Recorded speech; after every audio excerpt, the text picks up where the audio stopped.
Ube. 4 letters lang ha. 4 letters lang. Brand. Nilopak. Maha. Otap. Mami. Hindi. Yema ha. Buns.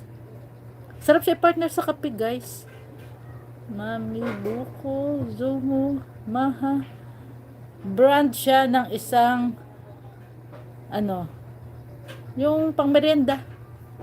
Tasty. Swak. Biko. Gabi. Hindi. Niluluto siya guys. Niluluto. Ayan. Madami na akong clue.